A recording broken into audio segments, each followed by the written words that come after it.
Hello everyone, welcome to Perfection IS. So today in this video, we'll discuss one mains question from GS1 which is a part of our ongoing Samarpan mains program, which is a 444 days rigorous answer writing program with prelims. So today in this video, we'll discuss one mains question from Khilafat movement and non-cooperation movement. First, let us see the question. So the question is, do you think Mahatma Gandhi's support to Khilafat movement has diluted his secular credentials? Give your arguments based on the evaluation of events. See, यहाँ पे question जैसे पूछा है कि जो महात्मा गांधी ने खिलाफत movement को नॉन कोऑपरेशन मूवमेंट के साथ जोड़ा था, तो क्या ये महात्मा गांधी का सेक्युलर क्रेडेंशियल को डाइल्यूट करता है? क्या वो कम सेक्युलर हो गए?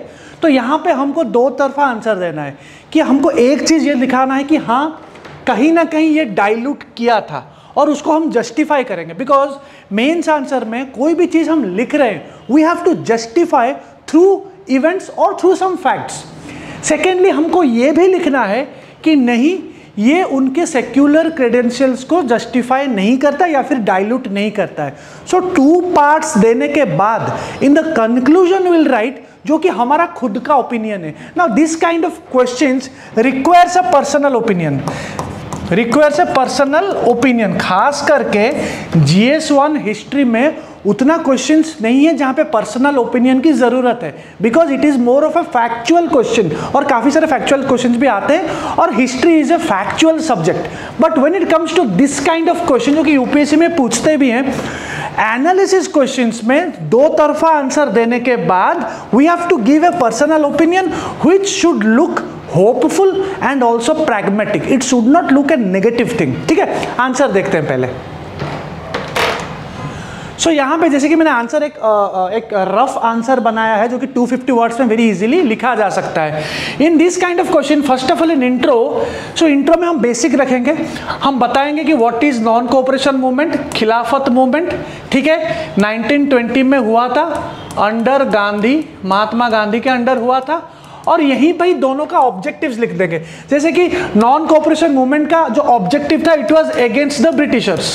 ठीक है, और जो खिलाफत मूवमेंट था उसका ऑब्जेक्टिव जो था ये इंटरनेशनल था. It has nothing to do directly with India. ये एक इंटरनेशनल ऑब्जेक्टिव था जो कि ऑटोमन एम्पायर टूट गया था, उसके ऊपर जो उनका जो कैलिफ था उसको एबोलिश किए थे, उसको हटा दिए थे, तो उसके खिलाफ ये मूवमेंट था. तो यही दो चीज हम इंट्रो में लिखेंगे. इंट्रो में यही दो चीज का ऑब्जेक्टिव्स लिखेंगे. फिर हम डायरेक्टली आएंगे एनालिसिस पे. नाउ इन एनालिसिस, जैसे कि हमको अभी हमने डिस्कस किया कि हमको दो तरफा चीज लिखना है. We can not simply follow one thing, we have to give the balanced answer, because UPSC में चाहे वो GS1 हो, GS2 हो, GS3 हो, तो ज़्यादा से ज़्यादा हम बैलेंस्ड आंसर देंगे तो कहीं ना कहीं हमारा कहीं ना कहीं एक पर्टिकुलर आइडियोलॉजी वो दिखेगा नहीं. बिकॉज इट इज सेड कि जो सिविल सर्वेंट होता है वो कहीं ना कहीं पॉलिटिकली न्यूट्रल होता है, वो एक तरफा सोच नहीं रखता है. ठीक है, तो यहाँ पे गांधी जी का जो सपोर्ट था खिलाफत को, it diluted his secular credentials. तो यहाँ पे हम प्रूव करेंगे कि कैसे उनके सेक्युलर क्रेडेंशियल्स को डाइल्यूट किया था, ये जो उनका जो सपोर्ट था खिलाफत को. पहले की देखिए, first of all, first point में जैसे कि मैंने लिखा है कि it supported a particular religion. यहाँ पे एक पर्टिकुलर रिलीजन, वो मुस्लिम को सपोर्ट कर रहे थे. और जब नेशनल मूवमेंट में एक पर्टिकुलर रिलीजन को आप सपोर्ट कर रहे हो तो कहीं ना कहीं आपका सेक्युलर क्रेडेंशियल्स डाइल्यूट होता है, बिकॉज सेक्युलरिज्म बोलते हैं कि equal treatment of all religions. But यहाँ पे एक ही रिलीजन को एक्सप्लिसिटली सपोर्ट किया जाता है, तो यहां से पता चलता है कि यस, कहीं ना कहीं आपका सेक्युलर क्रेडेंशियल्स डाइल्यूट हुआ है. सेकेंड पॉइंट, आप देखेंगे कि एनसीएम का और खिलाफत का जो ऑब्जेक्टिव्स है वो सेम नहीं है. Both the objectives are different. They are into a single movement, but the objectives are different. ध्यान से अगर देखेंगे तो एनसीएम का ऑब्जेक्टिव वो तो अगेंस्ट ब्रिटिश के खिलाफ था, बट खिलाफत का जो था वो एक इंटरनेशनल ऑब्जेक्टिव था जो वर्ल्ड वॉर 2 के साथ रिलेटेड हुआ था, और कहीं ना कहीं ये एक रिलीजियस कॉज था. खिलाफत movement was more of a religious cause, but NCM was not a religious cause. It was against a particular administration जो ब्रिटिश कॉलोनियलिज्म है उनके खिलाफ था. ठीक है, तो कहीं ना कहीं डिफरेंट ऑब्जेक्टिव्स है, तो ये भी कहीं ना कहीं डाइल्यूट कर रहा है उनका secular credentials. On the main thing is यहाँ पे डिफरेंट ऑब्जेक्टिव्स, ये एक pan India concept, NCM was a pan India concept when every religion play A part, सब सारे के सारे religion were very much A part of non cooperation movement. और वहां पे अगर हम किसी और चीज ला रहे हैं जिनका एक रिलीजियस इश्यू है तो कहीं ना कहीं सेकुलर क्रेडेंशियल्स डाइल्यूट हो रहा है। थर्ड, इसी के वजह से उसका एक इफेक्ट दिखा था उसी साल 1921 में मोपला रेबेलियन, जहां पे बहुत हिंदू मुस्लिम राइट्स और प्रॉब्लम हुई थी। तो यहाँ पे भी उसी के वजह से नॉन कोऑपरेशन मूवमेंट और खिलाफत के वजह से मोपला रेबेलियन 1921 में हुआ था। तो ये पॉइंट में भी हम कहीं ना कहीं इंटर कनेक्शन ला सकते हैं कि उनका सेक्युलर क्रेडेंशियल्स डाइल्यूट हुआ था। चौथा पॉइंट ये है, फोर्थ पॉइंट में, जो मुस्तफा कमाल पाशा उनका वहां पे जो आया टर्की में, जो बाद में आके कैलिफेट को ही एबोलिश कर दिया। इसका मतलब जो उनका ऑब्जेक्टिव था वही ऑब्जेक्टिव ही नहीं रहा, वही ऑब्जेक्टिव नहीं रहा। और रहने के बाद there was no support from Khilafat. Non cooperation movement बंद हुआ 1922 में, उससे पहले खिलाफत मूवमेंट बंद हो गया था बिकॉज उनका ऑब्जेक्टिव रहा ही नहीं। बिकॉज जिसके लिए वो लड़ रहे थे कैलिफेट के लिए, मुस्तफा कमाल पाशा आके एबोलिश कर दिया। तो कहीं ना कहीं ये 4 पॉइंट को हमको एक्सप्लेन करना है 1-1 लाइन पे, जो मैंने अभी डिस्कस किया उसी चीज को हमको लिखना है, ठीक है। नाउ हम आते हैं दूसरे पार्ट पे कि ऐसा कौन सा फैक्टर्स था जो कि उनके it kept his secular credentials intact, उनके सेक्युलर क्रेडेंशियल्स में कोई प्रॉब्लम नहीं था। He was not that kind of person जो कि डाइल्यूट करेंगे सेक्युलरिज्म कॉन्सेप्ट को। तो यहां पे भी हम प्रूफ करेंगे। पहला पॉइंट, यहां पे अगर हिंदू मुस्लिम यूनिटी ज्यादा नहीं होती तो हम बोल सकते थे कि हाँ कहीं ना कहीं प्रॉब्लम था, लेकिन यहां पे तो सबसे ज्यादा हिंदू मुस्लिम यूनिटी दिखने को मिला था।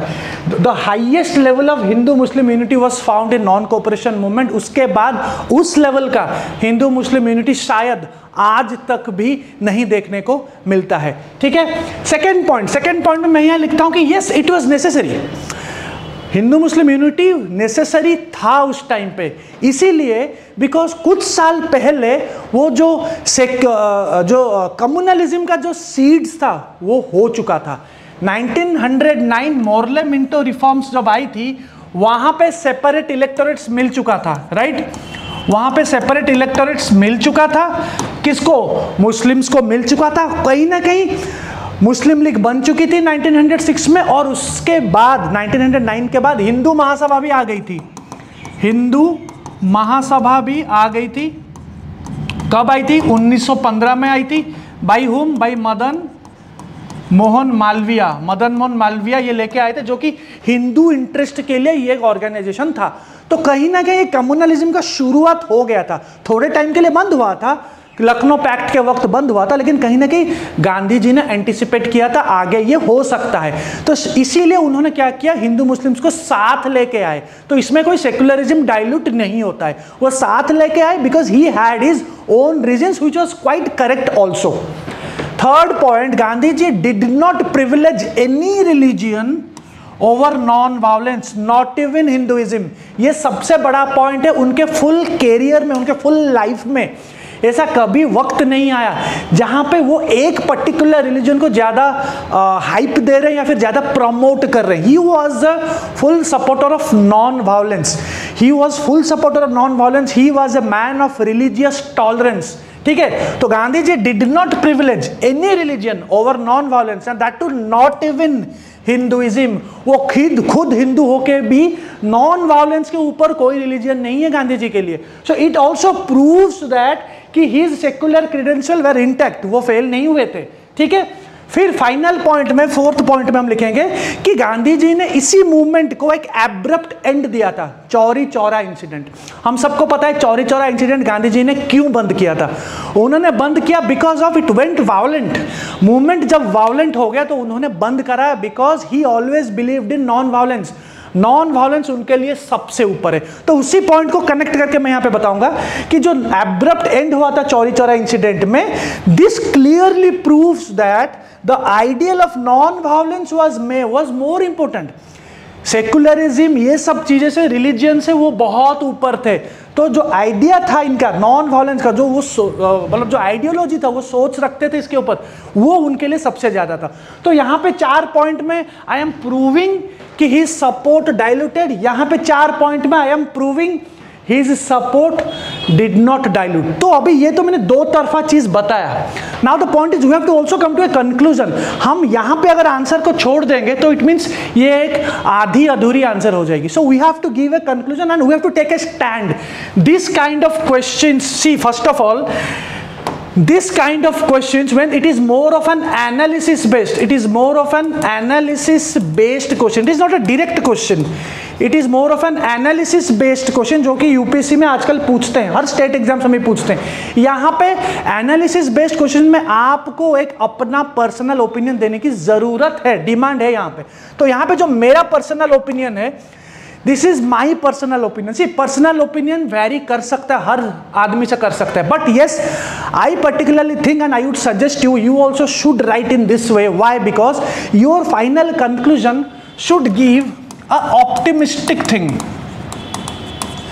means it should be very positive. Now why I am being positive, irrespective of ideology. आपका आइडियोलॉजी अलग हो सकता है, मेरा अलग हो सकता है, but the thing is it is not about ideology when you are writing a mains answer, it is about being a balanced and being optimistic. ठीक है, तो यहाँ पे गांधी जी आज के डेट में बहुत जन गांधी जी को हेट करते हैं, बहुत जन प्यार करते हैं, but the reality is he is our father of the nation. वो हमारे फादर ऑफ द नेशन है, तो हम उसी बेस पे ही आंसर को लिखना है। ठीक है, तो यहाँ पे जैसे कि मैंने लिखा है कंक्लूजन में, Gandhi ji was a pragmatic leader, he was a pragmatic leader known for his religious tolerance. He was a believer of religious tolerance. He always tried for Hindu-Muslim unity till his last breath. मरने तक, आखिर तक वो Hindu-Muslim unity चाहते थे। So being a statesman, he took NCM as an opportunity to unite Hindus and Muslims. तो उन्होंने इस मौके को, मैं ये नहीं बोलूँगा मौके का फ़ायदा उठाया, उन्होंने उस मौके को एज एन अपॉर्चुनिटी लिया कि हिंदू और मुस्लिम साथ आ जाए और हमको आज़ादी मिल जाए उसी वक्त। और उन्होंने बोला भी था कि आप लोग साथ आ जाओ, मुझे 1 साल दो, 1 साल में मैं आज़ादी दिला सकता हूँ। अनफॉर्चुनेटली वो हुआ नहीं तो हमारा हिस्ट्री कुछ और होता। So this is how you right answer that to fully you are satisfying the demand of the question। Content भी हो रहा है यहाँ पे, आपका कंटेंट भी सही है, ठीक है, आपका एनालिसिस भी सही है, आपका ओपिनियन भी सही है। सो 3 चीज को, और फ्रेमवर्क भी आप कहीं ना कहीं सही जा रहे हो। तो ये 3 के ऊपर अगर फोकस करोगे तो ऑप्टिमम लेवल ऑफ मार्क्स आपको मिल सकते हैं। So that's it for today, thank you.